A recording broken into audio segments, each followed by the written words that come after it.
there's a lot of work to being the person to support the dream. I want to acknowledge that I'm aware of that. And I think that not everybody is aware of that. Just how much work it is to be the one picking up the slack for the person who's chasing after the dream.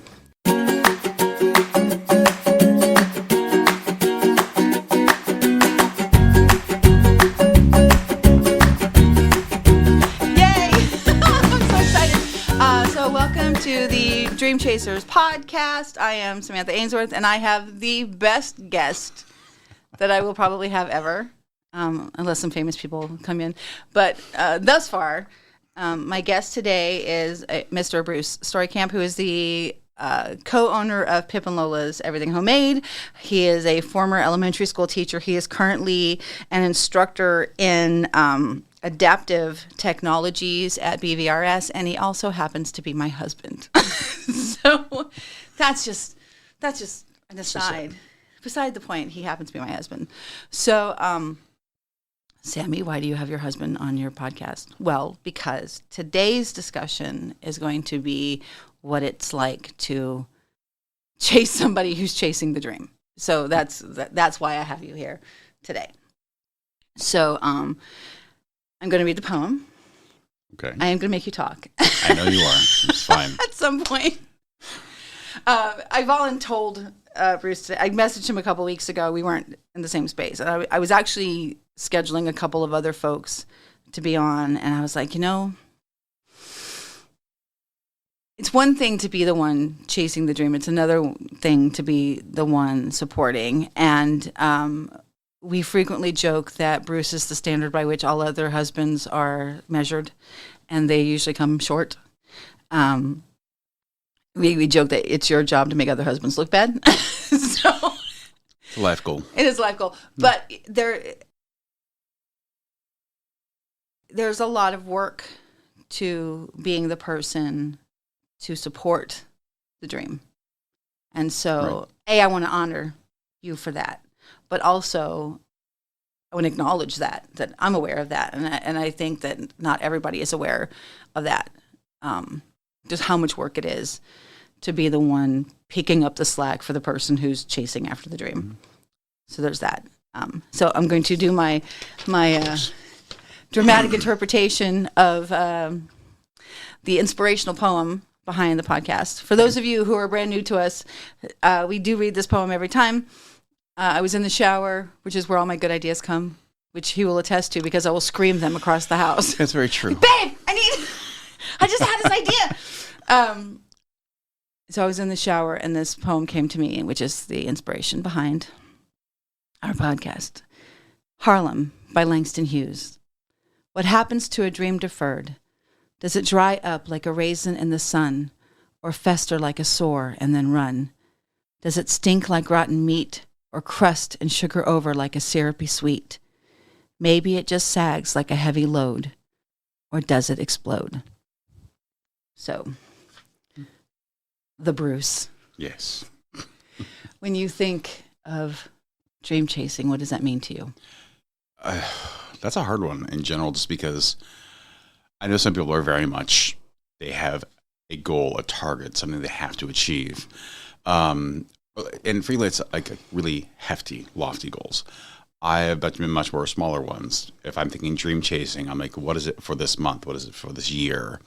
It's just, something that I find, for me at least, if it's dream chasing, something I want to attain for that time period. Right. Not necessarily for life goals, but just for smaller periodic ones. You are not a really competitive human. No, I am the least competitive human in the world. I like sports. Sure, I can do them. Do I care if I win? Not at all. Actually, there's a story that I've talked about before. With a group of friends from college, we used to play games all the time. And another one of my friends, Milton, if you ever hear this is for you. He is also the least competitive person in the sense that he didn't care if he won. So when we would play board games as a group, we would get together and he and I would have a little side competition, like, I'm not going to win, but I'm going to make that person win. He's like, no, I'm going to make this person win.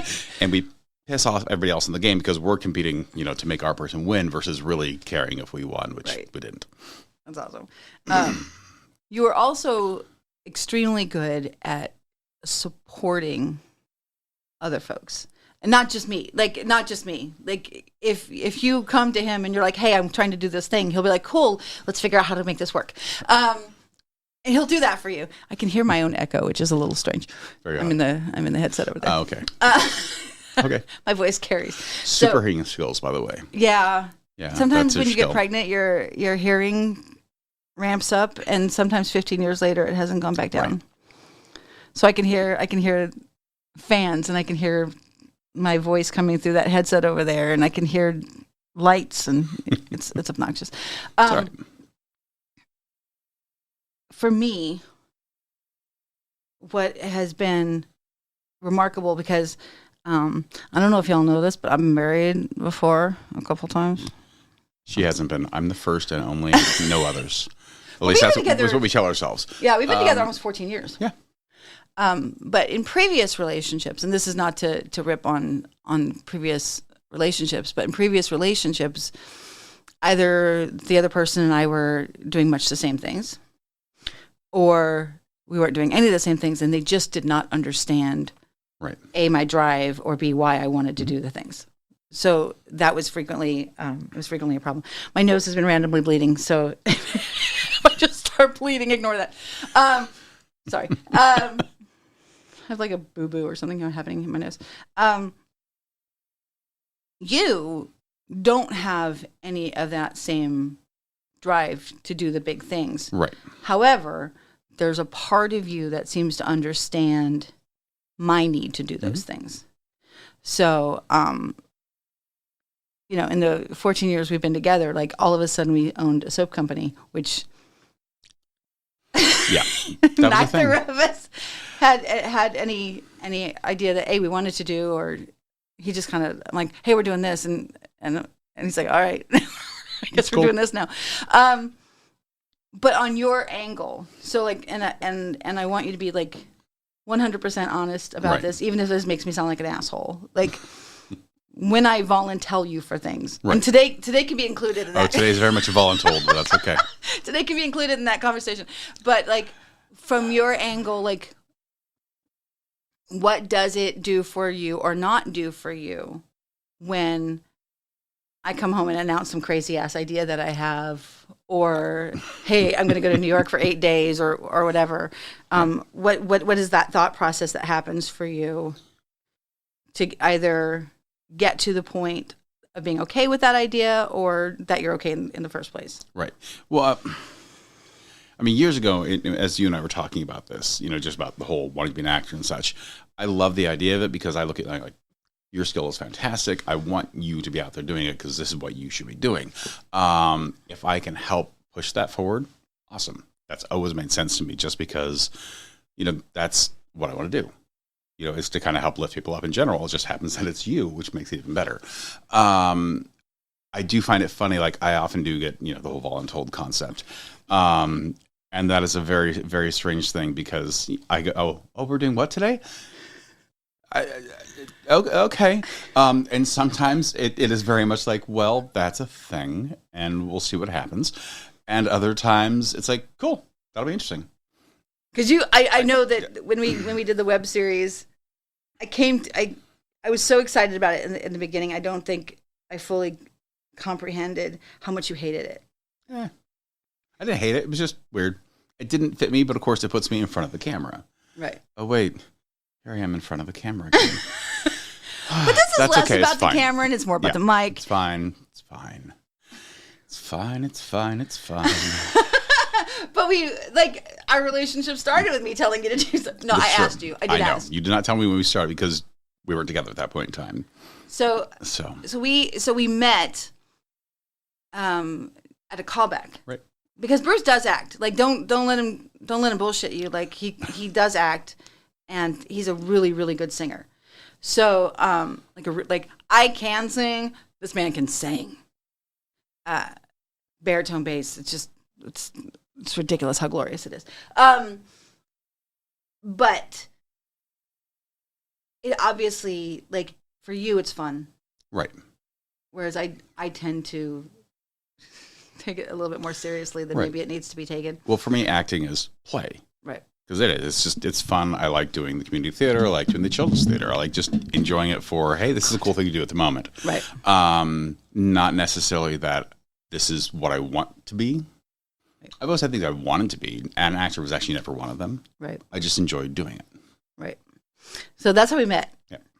And then a couple of months later, I hate being scared of shit. Like, I hate it. Like, I hate being scared of shit. And so I had decided, because I'm not a fan of singing by myself. I'll do it. I don't like it, especially if there's no mic involved. If I have a band and a mic, I can do whatever. But a mic in hand, not just mic in front. No, mic in hand, drummer behind me. Like, you want me to sing what? Yeah, anything. I can sing anything with a mic in my hand and a drummer behind me. But without that, I admittedly feel lost and very exposed, and not in good ways.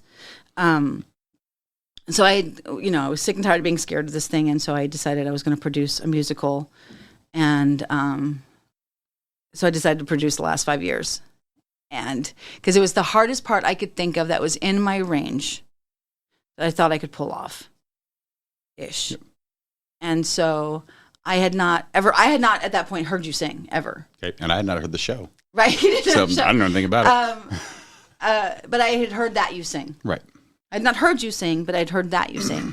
And so I went to him and I was like, hey, do you want to do this musical with me? And he's like, okay. I mean, it was less dopey as that, but no, it kind of was actually. It was probably just like that, so it's like, fine. Sure. Yeah, all right. So we ended up producing this musical together, which was like the first, and that just kind of is how it started. And then the soap company happened, and then the web series happened, and then we had the theater company for half a second, and we did a couple of like fake Tony Awards. Like, we did one for my birthday when I turned 40, and then we did another one for our wedding. That was great. Our wedding was great. It was the likely only annual Sammy Awards. Right, which was awards you didn't want to win. Yeah.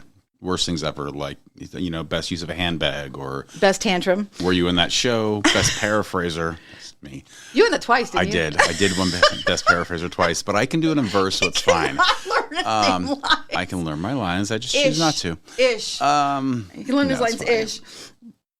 Whereas I try so hard to be like verbatim. Yeah. I try to like I'll mess with punctuation, right. But like the tone, words, pattern, whatnot. Yeah, but no. Anyway, so that was like the first time I had sort of voluntold you for something, and it's been 14 years of that. Yeah. I mean, not just that. But not just that. Yes. But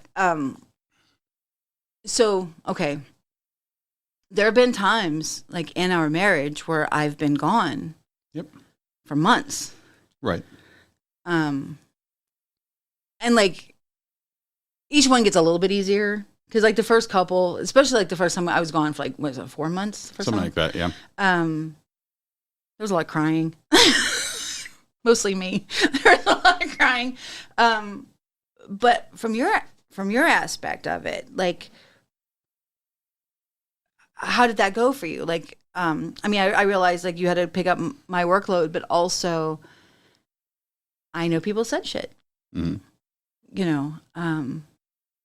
because I would hear things like, oh, well, you're so lucky that your husband lets you, blah, blah, blah. Yeah. So I know that if I was hearing shit, you were probably hearing shit. So what kind of shit were you hearing? The funny part is I almost never did. Really? Really. Great, I got all of it. Of course not, because there's this stupid inherent level of sexism, obviously, that we know pervades our country. And as the guy, you see this all the time. Oh, it's so nice the dad's doing the things. It's nice you to help with your wife. It's like, no, there's two parents involved. We both do these things. It's not the wife has 69 or 92% of the child rearing, and the guy just takes the few seconds he has to. So when you were leaving and you would go off and do things, I almost never got, how could you do that? Why is it so bad? It was like, oh, okay, cool. But I think it's because they wouldn't approach me about it. They definitely approached me about it. Right. Again, there's that sexism coming in on that. It's like the expectation that, the wife should be helping. Like, well, who's going to watch your kids? Like, right. Me. Yeah. I'm capable of doing so. I actually do have a brain. I keep it in a box under the bed sometimes. Oh, okay. Because I hadn't seen it. No, not really. I don't go looking, though. I don't know where anything is in that Good house. call. You don't want that. No, I actually, honestly, for me, I didn't get a lot of pushback with it just because I think, again, people were probably like, oh, that's really cool. You're doing that. I'm like, had they said it to me, it's not that it was cool. It's just that, like, no, I'm just the parent at home at the moment. That's not an issue. That's what it is. Like personally, especially like in the first ones, it was weird in general because I had gone from having no kids for a while.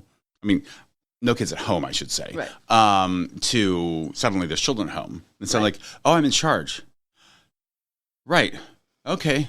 And that was a learning experience for me, which is perfectly fine. I had no issue with that part. It was just unusual.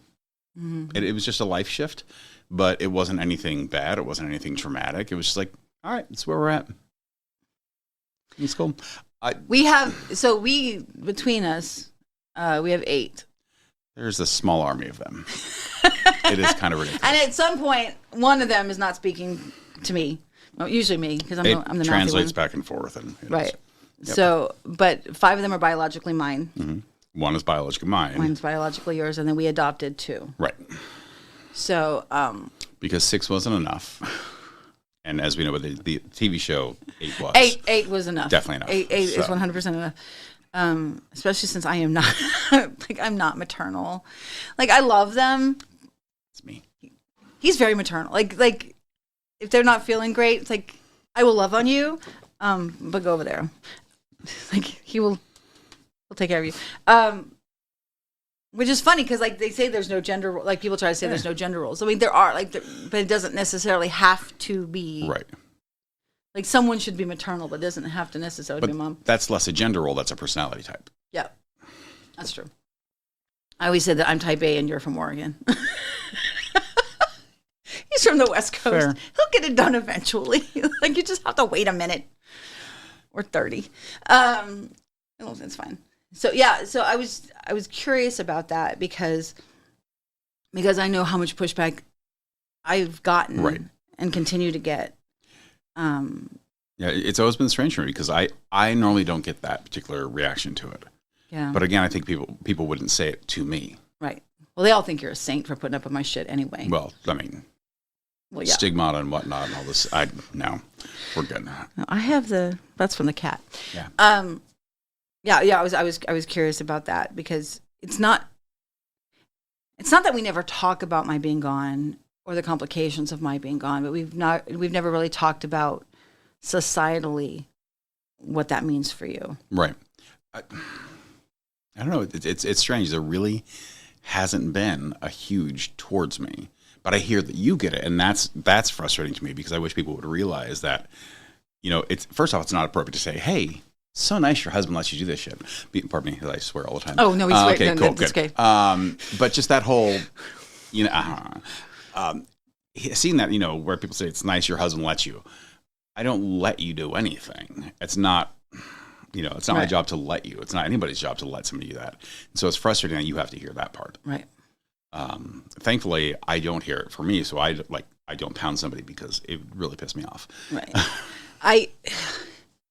Again, like in previous relationships, even though I would have come into it, usually having met them on a film set, on a show, on something artistic, the fact that I would continue to do it after we were together. Like, it seemed to blow their minds. Like, well, but we're married now, so you should stop doing those things. It's like, why would you expect me to change this major part of who I am as a human just because we're together? Yep. And unfortunately, you do see that a lot too. Yeah. No, I see it all the time. And I will fully admit that every time I see one of my female friends whose careers are starting to take off, suddenly they're getting engaged. Even like if they've been with somebody for like years and years and years, but now their career is taking off and all of a sudden dude feels the need to propose, that like hits my chest, and like I have a really hard time congratulating them for them because I because of what I've seen and because of what I know and because I know what's normal. I know that that's a manipulative act. Frequently. It may not always be. It may not always be. There's it may not always be, but I feel like it is because in looking back at those folks that I know that whose careers are like about to like really launch, and then all of a sudden they're married, and all of a sudden there's babies, and they're not doing anything anymore, or they're just doing community theater. Right. Which, not that there's anything wrong with that, but that wasn't the path they were headed on. Mm-hmm. And all of a sudden that's where they are, and it's like, and I realize, and I'm extraordinarily grateful for what the anomaly that you are. And we both recognize that we are not perfect humans. However, yeah, I flipped the hair. He But flipped I the don't hair. have He still anymore. had it. I flipped it for him. I can't flip. Well, the we've hair. all got our issues, right? Like Yeah, you know. you have time frame problems, and I know nothing and what you I speak. can't relax. So that's a thing. But outside of those minor imperfections, other than saying, "Can we afford it?" Mm-hmm. You have never said no. Right. And I usually come to you and I ask. You do. Out of respect. Right. Which I appreciate. Right. Especially now that I'm trying to do this crazy TV thing. Mm-hmm. So, question one's always, can we afford it? No. Because that's a huge one for us right We now. cannot. But like, we'll figure it out. And so I tend to try to do them as cheaply as possible. Like, I just did, 8 days in New York? And in total, I was in New York 8 days because I have some wonderful friends that live, that are like family. So I tend to refer to them as my sisters, that live in Brooklyn and let me crash on the couch. So I was in New York for 8 days. I was crashing on their couch and taking the subway everywhere and eating as little as possible, like going to Duane Reade and like grabbing food there and street carts and things. I think I spent a whopping total of $300. Right. Which is amazing for being there for. Right. And part of that was the train. Because if you get your train tickets ahead of time, it's relatively cheap. Right. But $300 for us is it's a chunk. Yeah. So, but we made it work, and it's not always easy. Like some of these classes I've been taking, it's starting to get expensive.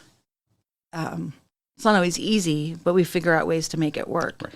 But you've never once, in spite of the fact that it's been tricky sometimes, you've never told me or acted in any way or insinuated that the things that I'm doing were a waste of time or money. Well, no. I mean, because that's not, if it's leading towards, getting you to what you want to be, to what you want to do, and it all has a positive effect, it's not a waste of time or money. It's just a matter of, it just makes things tight. Yeah. Because we may have times we go, oh God, we suddenly don't have that extra $500 that just came out because of some payment that went through. Right. But on the whole, we've managed to get through by the grace of luck and friends and family, and thank you, those people. Yeah. But really, like it's the long game. Yeah. I know a lot of people they want instant. I want a get quick. I need this hit right now. Right. And I very much like to look at things from okay, if I'm doing this here, down the road, where's it going to get us to? Right. I mean, even like the podcast, like you wouldn't think it, but the podcast costs me about $150 a month, something just to do the podcast, and like in a way, like it's I don't want to say it's a waste because I feel like these are important conversations to have, because I think so often that people think that dreams are only huge and that they're only valid if they're achieved. Right. But I think that just the pursuing of a dream, even if you don't get all the way there, is valid. And absolutely right. And I think people forget that your little thing, whatever your little thing was, to somebody is a huge big deal. Because I know I do it. Like so Bruce and I had this soap business for 12 years. 12 years now, yeah. And at one point we had 3 locations, and in 2 years we went from 1 location to 3 locations to none. Yep. And there was a lawsuit due to not so awesome landlords, and which we're still dealing with. Mm-hmm. Like I actually just got an email from our attorney. Yay. And it is entirely possible that we might lose our house. Like we're trying not to, right? But it's possible. I mean, it's possible. And this was a thing. Like that location was my idea. And there was some hesitation. There was some hesitation on your part. Mm-hmm. I don't know. I think for the most part, your hesitation was because the rent was double homestead. I'm like, yeah, but I had done all the math. I'm like, okay, so the rent's double. However, this is what that street's average foot traffic is versus the average foot traffic of where we were. And this is what I was told our expenses were going to be. And so I had done all the numbers, and on paper it should have worked, except for there was a lot of deceit on what our expenses were actually going to be. That's true. And what the foot traffic was actually going to be. And I am a trusting soul. So now, we're on the verge of losing everything, which really sucks. But not once has he ever said, I told you we shouldn't have done this. And I'm very grateful for that. Because I'm already beating myself up a lot. A lot. But, okay, so all of this is happening. This is all like collapsing around my ears. And I say mine because, yes, you were on it. Mm. But the bulk of the... Right. The more business aspects of it were yours. Were mine, yeah. I was the pretty face up front. It was pretty much he was the pretty face at markets and in the stores, and I was sort of like the online visual, and I did all of the... You did all the grunt work. I did all the brain work. Not that you're not capable of brain work. Right, but that's just how that It's how it... And I was the one who made 95% of the product. Personally, personally manufactured most of the product. So I very much appreciate the fact that you never once I told you so at me. Nope. Because who expects how that went down? Right. When I tell people how that went down, everyone's like, that doesn't make any sense. It does not make any sense how it all went down. So, because of the just complete shady nature of how it all happened. So, but there's this thing in my brain that's like, you've been running this company for 12 years. You should have known. Except that neither of us are business people. Neither of us have a background in that. The fact that I have a theater degree. Right. Elementary teacher. Come on. Right. And my anthro degree is very important. Mm-hmm. So let me tell you about the Australopithecine and how it helps the soap industry. No. Not going to do much good. But, for what we achieved in that time period was amazing. And again, wasn't necessarily a dream, but it was something that we did pursue. Right. So we're like, okay, let's see where this goes. It went as far as it did. Right. And at that point in time, it's like, all right, well, I guess that's it. And neither of us really had the urge to pursue it further. And then, of course, this mess is going on right now. So it just makes sense. So all right, new dream, move forward. As long as we don't lose our house. That goes back to what you were saying earlier. You were asking about or you were talking about how dream chasing is not just about the achievement of the dream, but it's the actual process there. Right. Which also I have to remind myself of. I did start this podcast as the lawsuit was starting. Right. It was the lawsuit was one of the driving forces behind me wanting to sort of analyze this thing, and I think that's normal, right? I think it's normal that when someone's going through a thing, you'll discover all of a sudden people are like, oh, I'm really interested in this particular cause. It's because it affected them personally in some way. Absolutely. And for it not having been a dream, I will fully admit that I get so wrapped up in but I can. Right. But that also goes back to continuing it. Right. Because you did, but I can. I could do this. I could do that. You could do these things. But then when I asked he was you, like, do you want to? Right. Because if you don't want to, yes, you can. You can push. But all you're going to do is drive yourself crazy because that is a path you can take. But the path you want to take is over there. Yeah. So get off that damn first path, take the path you Well, want to take. and I try to integrate the two as often as possible. Right. Right. I try to integrate them. But Our screen just went blank. I hope that's okay. It's really strange. There it is. I hope that's okay. Oh dear. We're back. We're back. It's okay. Sometimes there's tech issues. But that path of can-would integrating is great as long as you keep the focus on the want. Because yes, you can, but if the integration of it still drags you too far away from the path you want to go to, then the can is taking away from the dream. Yeah. If that makes sense. Yeah. Which again, still going back to what I was trying to say, on the path being the important, whether or not you achieve the dream. Something that I find interesting on that idea is like people go, I didn't achieve it, I failed.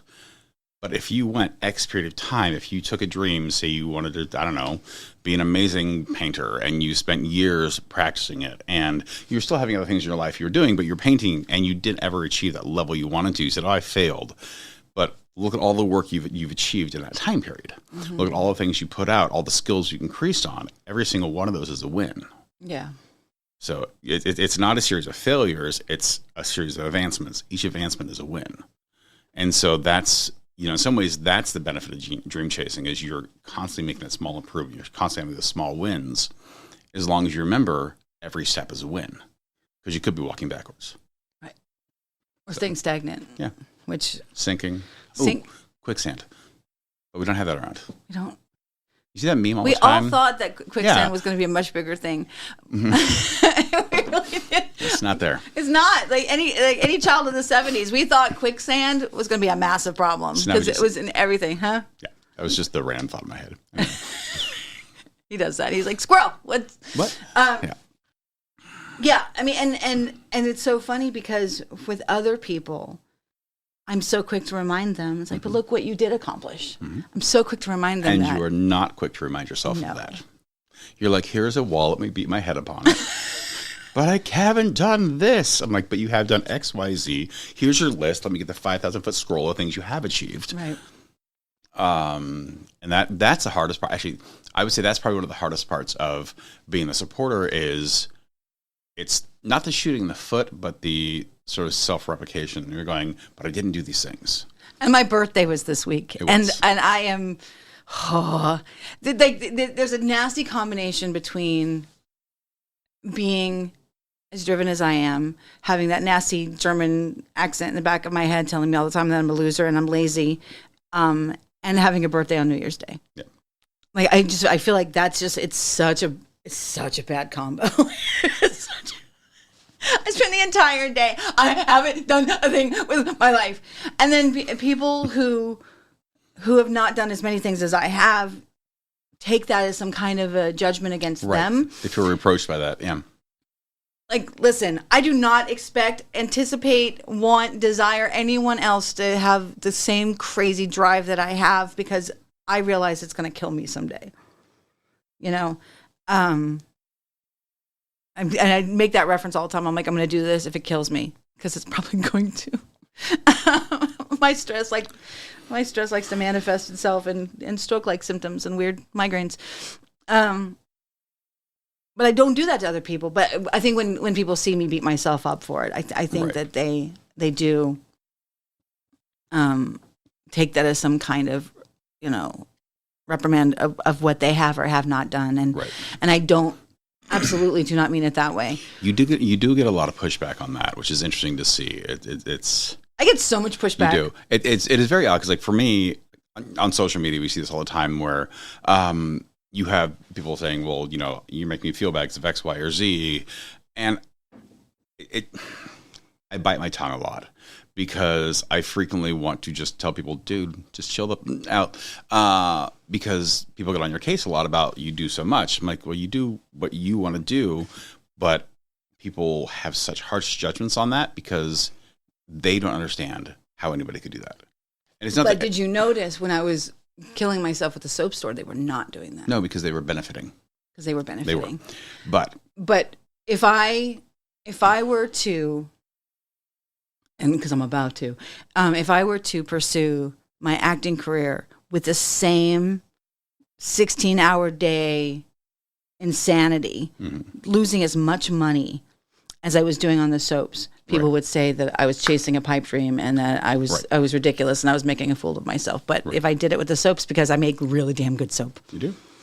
That was okay. Like, there were some folks who very much seemed okay with it killing me, like literally, as long as they got theirs, and that was a really hard realization, especially in the last couple of months. Like, some folks have been incredibly supportive, and they're like, if you need to get out, you get out. And some folks have been like, but what am I supposed to do? Right.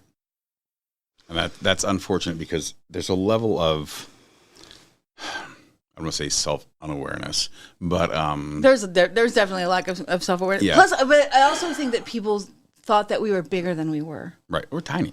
We're tiny.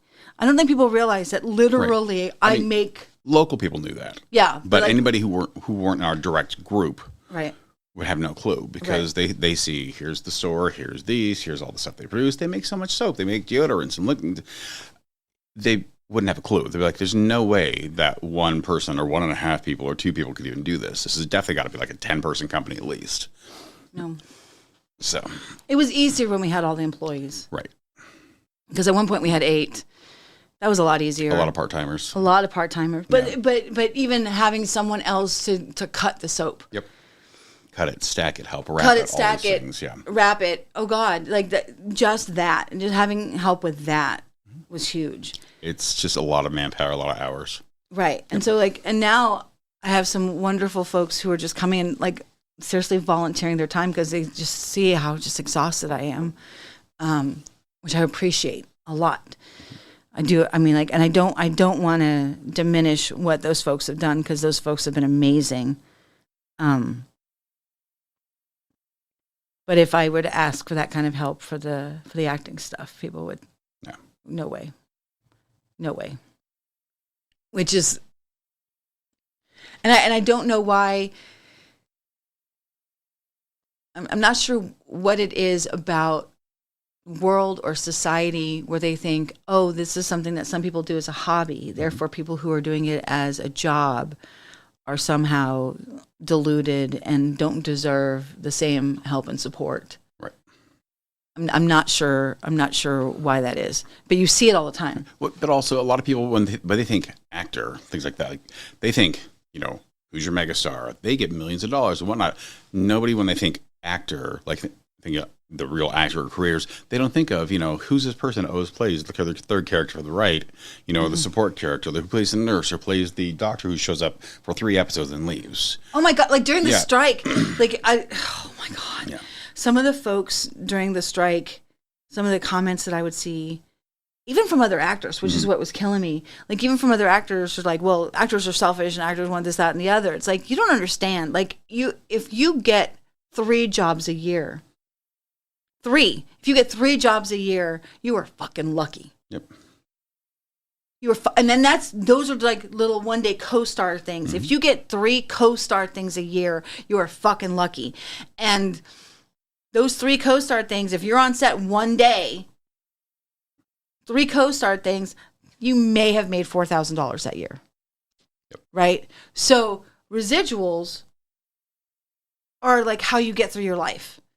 Because there is an expectation when you're an actor that you will take classes and you will have these headshots and you will have this equipment to do your self-tapes, and that you will be able to travel to auditions, or you will have like really good internet at home so you can do Zoom auditions. Right. And that you will be able to drop everything so that tomorrow you can be in New York City to do this thing. And so it's really hard to have a day job while you're trying to do all these other things at the same time. Yep. And you have to eat and pay your mortgage and live. And if the expectation is that you're going to live in one of these markets, have you priced New York City?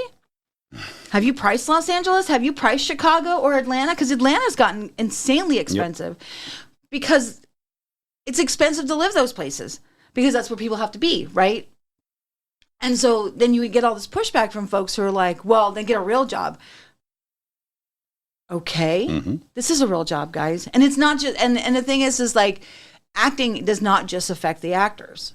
right? It's not just because I want you to look at me and I want to be famous and I want to like walk a red carpet, but there's also costumers, and then there's PAs, and then there's the guy who's in charge of driving the van around to bring everybody to the place on set that they're supposed to be, because the set is not just in one room, it's sometimes an entire town. You know, like when we were shooting American Rust, like Charleroi was taken over. Not Charleroi, Monessen was taken over. Like the whole damn town was taken over, and there were, you know, tents everywhere. There were trucks everywhere, and there were like the honey wagons were like it was just everywhere. It was the whole town was taken over, and so you have to have people like manning all of those things. Like, there's a lot of jobs involved, and if the actors can't work, those people can't work. And you're going to tell me a truck driver's not a real job? You're going to tell me that like catering's not a real job? Come on, guys. But a lot of people don't think of it that way. They just think, well, you know, Robert Downey Jr. makes a lot of money, and you know, what's her name? Jennifer Lawrence is making a shit ton of money right now. So therefore, all actors are making a shit ton of money. The most money I've ever made in a year as an actor was 2 years ago, and that was what, 20? Yeah, about 20. 20. And the only reason I made that much is because there was Patrick Connor, because I got bumped from my first day. I was supposed to be on set 2 days. That show was supposed to make me $2,500. That's all I was supposed to make on that show. But because I got bumped, and there was like SAG rules about like if there's so many days between the times that you're on set, they have to pay you for all that interim stuff. And so I was supposed to be in 2 consecutive days, but my first day they never could get to me because of some stuff that happened in the previous scene. That was your first missed day. That was my first missed day. And so then I came back the next day. Okay, fine. But I got paid for that day because they have to pay you for that day because you're on set. Right. It doesn't matter that I didn't do anything but sit in my room and knit. I was on set. I was ready to work. I was in full hair and makeup. I had done all the things. They just never got to me. But there was 3 weeks before they could get me back on set. Right. That's the only reason I made that much. That show saved our asses. Yep, absolutely. In 21. Whatever year that was. It was in 21. It was a couple days ago. Saved our asses that year. Right? Was it 21? It was 22. No idea. There was a pandemic in the middle of it. I haven't got it. Yeah, I think it was 22. So. But there was no other work to be had. So the occasional residual check that pops up sometimes is the difference between us being able to pay our water bill or not. You know, so like people don't think about that. And that's why actors are paid the way they're paid, because of the expectation when you're not actually on set. It's a personal pet peeve of mine. It makes me a little crazy. But people forget that there's a lot of jobs involved, and they forget that how good a film, like a vibrant film and television industry is for the entire town. Right. It's a lot of money coming in. It's a lot of money coming in. Like when shows are in town, like restaurants do better, and like the little stores do better because the actors are, you know, on days that they're not on set, they're like, oh, I'm going to wander around Strip District. They do unless the set's directly in front of unless it's directly in front of your store, which happened with was it Kingstown? It's right in front of our shop. Mm-hmm. So our employee was throwing our soap samples at the casting crew, which is really funny. But what are you gonna do? But there's a lot of money that it's good for our community. So people forget that it's not just about a bunch of selfish actors who don't want to get a real job. Yep. And I'm never more tired at the end of a day than I am after I'm on set all day. But you're never happier too. That's true. Well, that's not true. I'm actually happier when I've been on stage all day. On stage, yes. No, but in general, when you come from having done a day of performance, you come back like, that was cool. There's very much a change in your personality, which again goes back to how I know this is really what you're supposed to be doing. Because when you come back from any other job you've had, you're like, yep, that was the day, moving on. Versus you'll come back from these, you're like, that was cool. I got to do this, and I got to do this, I got to do this, and that person was doing great, and that person, oh my God, what were they doing? Yeah. So I just did the 8 days in New York last month. 8 days in Manhattan. And, you know, I did some selfies while I was there. Mm. And I swear to God, I looked 15 years younger just while I was there. And then I come back, and then there's this chaos with the space and miscommunication. And we had to be out of the additional space in 10 days, 6 days of which were really what we had available, because 4 of them, we were driving to Kentucky and back because the kids had to go to their dad's for Christmas. And I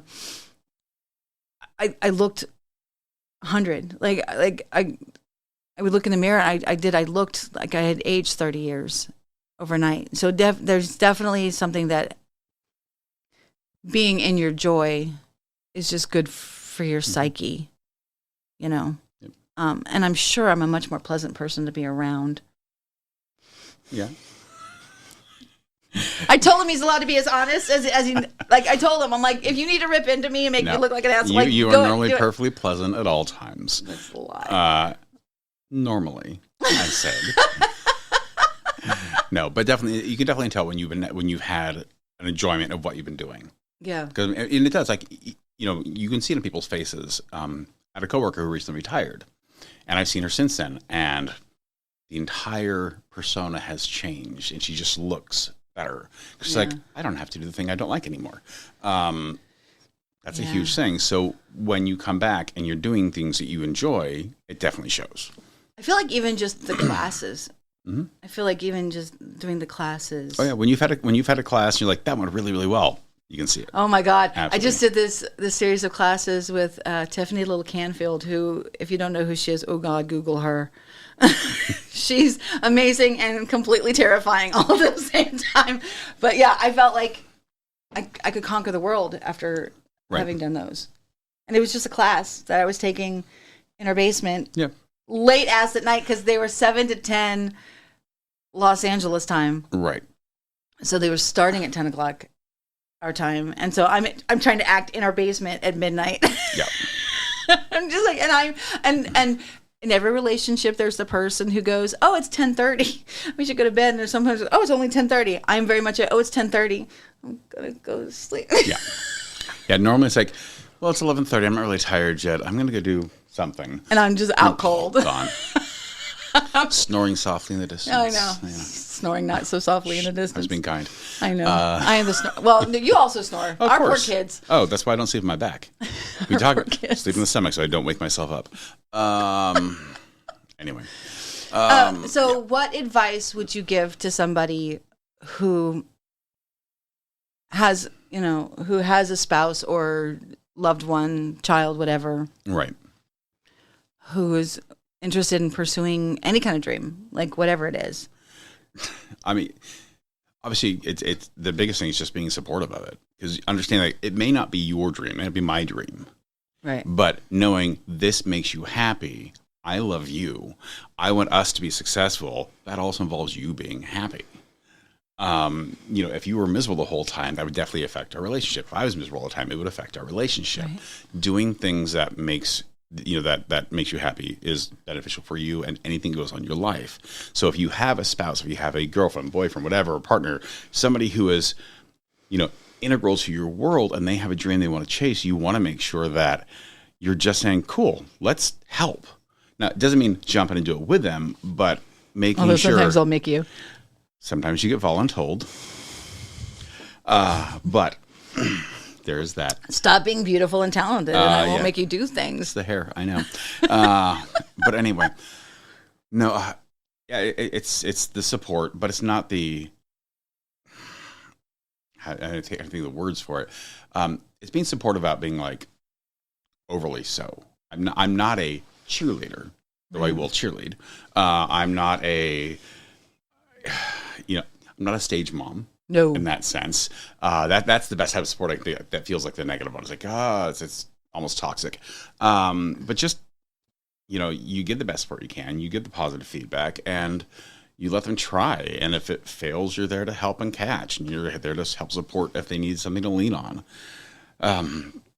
Because in the long run, for those of us who don't have the massive, grandiose dreams of, I want to do X, Y, or Z, I don't want to be the president of the United States. I don't want to be an astronaut anymore. I did when I was like 7, but that's a different story. But I don't have those massive things. I'm like, I want to make this day great. I want to do this one skill. Can I learn that? I want to help these people. Can I do that? Those are my dreams. But if you have somebody who has the massive dreams, you just have to kind of support and say, cool, let's help. How can I help? What can I do? And then if there's a failure, you don't make a big deal of it, because there's always failures. There's always step backs. And then you just go, all right, let's go forward again. You keep walking along. Does that make sense? Yep. I think. I don't know. Yep. I'm never sure. Do you see why I married him? Okay. What are some pitfalls? Like, what are some bad things to prepare, or that you've dealt with, and I won't kick you under the table. And well, that's good. I'll move my feet over here. I have the steel toes on. We're fine. No, I mean seriously, like what are some times where it's just really sucked? I mean, there's always times in general in any relationship, obviously, but like there's times sometimes like we come in like, well, it's money, we don't have any. So there's times when suddenly, oh, where did that $450 go out of our checking account that's now negative? Yeah. Those are the hard ones. Because do I have to go sell something? Do I need to take another job? Do whatever? There's always that panic, like, okay, in the mornings, I look at my emails on the phone. It's like, is there something from PNC? Okay, good. That's a level of panic that shows up at times. We just had a $500 bill that I didn't know was going to happen immediately, and I thought I was going to have time to move it to a different card. Yeah. And I didn't. So that's probably one of the biggest things is the money part is the hard part of it. Because a lot of people, if they're starting a business or if they're going to these, they have at least some padding, or they have a family that helps with padding. Yeah. And we're just kind of doing it. Okay, I got $17.26. What can I do with it? Yeah. That's really been the hardest part. Yeah. Like, I understand, like, it does suck when you leave. I'm like, but I like having you here. I like coming home. That's good. I like when you're home too. But I also understand when you go, that changes, again, it changes your happiness level. See that meter go up a little bit. I mean, I had agent meetings day before yesterday. So I got home last night. Yeah. But I was only gone overnight. It was just one day. I was in Manhattan 17 hours. Yeah. But they were important meetings to have, which could lead to better things down the road, which again goes back to, yes, there's a monetary expense, but it's a necessary monetary expense to move us forward. Yeah. So thus, cool, go do it. It's just hard because sometimes you would get bills coming out. Outside of that, like, again, I haven't had the negative pushback from other people, but I think it's the benefit of having the penis. Yeah. Having the vagina. It's like, it's so nice you have somebody help you, or let you. Let me. Ugh. But really, I mean, the negatives are minimal. It's just, we just keep on keeping on. Yeah. I think that also helps too. It also, like, I know me. I know my personality. I am thankfully the person who most of the time, 89.5% of the time or so is like, all right, change, go. Sort of the embodiment of the Pisces. Somebody's told me that. I've been called a chaos fish before. I'm like, what's this? What's this? Which is fine. So I do embrace. He'll get it done. Just don't expect it tomorrow. That's fine. But I might find something more interesting that I really think I want to do right then. And I'll get back to it because I still want to do it. I joke all the time that you will do anything on the planet for me except for that one thing I needed you to do today. And then I'll start singing that song. And then you'll start singing. But anyway. Yeah. So. You make each other crazy. In a good way. It's fine. Yeah. I mean, it's all good. Yeah. I mean, I don't know. That's kind of it. So now we have an interesting thing we're at the very, very beginnings of.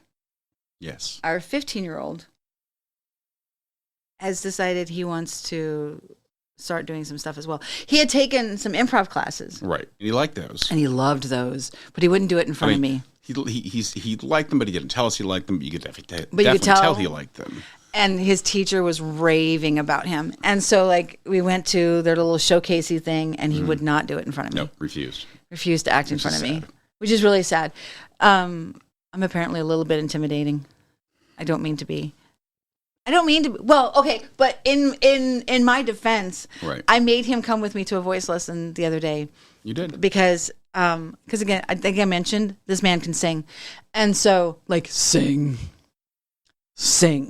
And I had a callback for Cabaret, and I had to sing a song. And it's like a character song, so it's not like I don't have to sound pretty. Right. But I don't like singing in front of him. which is I've sung with him a lot. The microphone in my hand and the drummer behind me. I can do anything. But I made you come with me because I don't like being scared of things. But also, I wanted you to be. I haven't gotten to see you as much lately because I've been working these 16-hour days trying to get the space. And you knew that I would sit on the side of my phone, going, "Okay, I'm not staring at you." So that. But then I could also go, "Did I embarrass myself?" Because I will not listen to my tape. No, she won't. It's just funny. And what really cracks me up is people are always like, "Well, you're so confident." I'm like, ask my voice teacher how confident I am. But again, I love her. She teaches middle school. That's the only reason she can handle me. Yeah. Because she's used to 12-year-old nutcases. But you came with me to that. And anyway, I had appreciated that. And having our 15-year-old now about to embark on this thing, you might have to be the one to take him because if he won't act in front of me, which is well, you are. I mean, you are. When it comes to acting, that is your thing, and he knows that. I know that. I don't want to act in front of you because so it's the thing I'm good at, y'all. So here's it. Years ago, I have always been a lover of B movies and bad movies and really horrible things because I don't care. It's like if the storyline's interesting, cool. The acting, yeah, I can get past that. You do not do well with bad acting. No, I don't. Which, so I don't watch a lot of things. Yes, which unfortunately has made me more judgmental on other things now. It's like, damn it. Because I try not to. I don't believe them now. But I still enjoy them. But it's like still like I find myself going, Samantha wouldn't like this because of this and this and this and this. Oh, okay. They indicated that when they. And so thus then, as you know, if I have to do anything, it's very weird knowing you're in the audience going, okay. I know you're not going to be harshly judgmental on me, at least, because you're like, okay, I have to go home with him. But so it okay. It is, a couple of years ago, this man did 12 Angry Men. Okay, long ass time ago. We were still in Washington, so it was at least 10 years ago. Yeah. But this man who admits to being a hack, admits that he only does musical theater because it's fun and has done some really terrible things. But this man did 12 Angry Men a couple of years ago. And it was one of the most impressive things I've ever seen. And I am admittedly harsh, but you and Carve knocked that shit out the park. Being able to work opposite of Carvajal was huge, though. That was fantastic. He was being able to work with an actor of his level. Yeah, because he is Christian Carvajal is an actor out in Washington who mostly directs. He does a lot of directing. Yeah, he's really good. I feel like Carve and George are two of the best actors I've ever seen. It's unfortunate that because his business sucks and because they both are kind of unusual looking, don't get as much work as they should because they absolutely should. Those two should never stop working ever. I mean, I would love to see more of Carve's work. Can you imagine George and Carve in the same show? Oh my God. The intensity between the two of them, though. Oh my God! It'd be like yours and Christian's egos, combating at our. Anyway, sorry. Christian Dolan and I have a thing. We had a thing. It's been so long. He probably doesn't remember who I am now. Yeah, but we joke about my ego. My ego's pathetic and sad and cries in the corner all the time, and I just tell her to shut up. So, like, we're doing this anyway. Knock it off. That's what you tell me. And so that's we're here. No, so I think it's important to remember.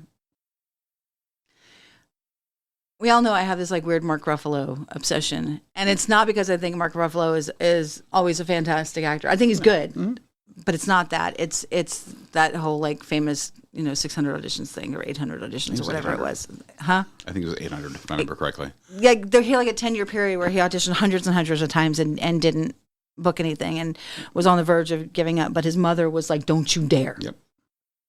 And so. And how many times you told me like, should I? Yeah, right. Yeah. Right. Especially with the film thing. It's like theater less so, but with the film thing, like there are definitely times where I'm like, am I wasting my time? So does that make me Mark Ruffalo's mother? You are Mark Ruffalo's mother. Fair enough. Kind of.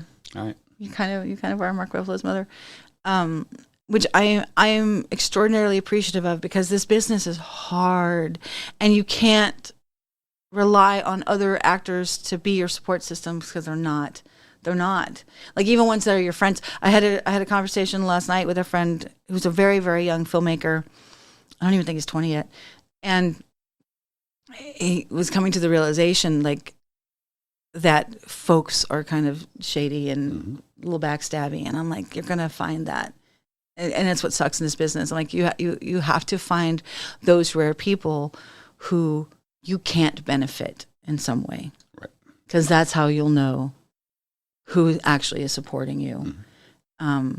Because there are a lot of folks who will pretend like they're in your corner. There are some folks that ever since the soap store closed, I haven't heard a word from, because I no longer benefited them in some way, which is like so depressing, but also not really a surprise.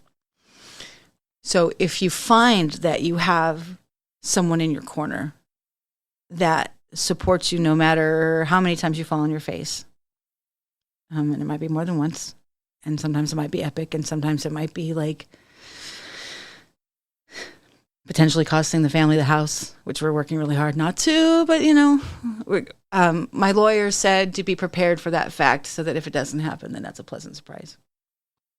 I don't know what we're going to do. Like, listen, we bought that house 7 years ago for $55,000. You know what I mean? And we didn't put it up as collateral, but if you find somebody who will support you in spite of the occasional epic fuck up, hold on to those people with everything that you have, because they are a unicorn. You know, they're just not out there. They're just not out there. So if you find one, hold on to them with everything that you have, and realize just how lucky you are. That's not the norm, guys. So thank you for being the world's best support system. Thank you for being the guy who makes all the other husbands look bad. Do what I can. Thank you for being the Bruce. And thank you for never saying I told you so. So, on that note, a couple quick things. So I'm starting to make swag. I don't know if you can see a little swag. So I'm starting to make swag, and we're really gonna, because we're getting rid of the store. Right. We're gonna take I love this, and I hope you guys love this. And the now 14 of you who watch this. We're 14. Oh, because Steve got me the extra 5. Steve got the extra. So, okay. Which I very much appreciated. That's good. Thank you, Steve. Thank you, Steve, for that. So, so the 14 of you that have been paying attention to this, like, we're looking at expanding it. So I'm looking at doing twice a month. Right. I don't know if I can handle more than that. And I do have a funny tendency to overbook myself a little bit. So I'm going to try not to do that. But so we're going to have some swag available soon. We're going to be looking for sponsorships. So if you know anybody who would like to sponsor, because like I said, this cost me about $150 per episode to do, and it's currently coming out of pocket. Yep. Even small sponsorships. Even small, like if you want to like buy a bunch of mugs that I can I can make, that would be hugely helpful. Because all the guests are now going to get a mug. Are you going to like roll reels that has like sponsored by XYZ or get them shout outs and I can do little ads or whatever for you. Yeah, we can make that happen. I started listening to Smartlist, and they do like the bad ads, but I can totally do some bad ads for you. Yeah. I can even do some good ones. I'm just saying. So that's the thing. So like, if you know anybody who would be interested in some sponsorship things, I'm going to start like at people. And then probably in the next couple months, we're going to start doing 2 a month. Yep. And then if you are not in the Pittsburgh area, we can do Zoomed versions. So that's a thing that we can do. So if you're interested in being a guest, shoot me a message, and I will put the email in the little description below. And I think that's it. So thank you all for being here. Thank you for being here. Thank you. Even though I've all told you. Yep. And keep on dreaming. Thanks.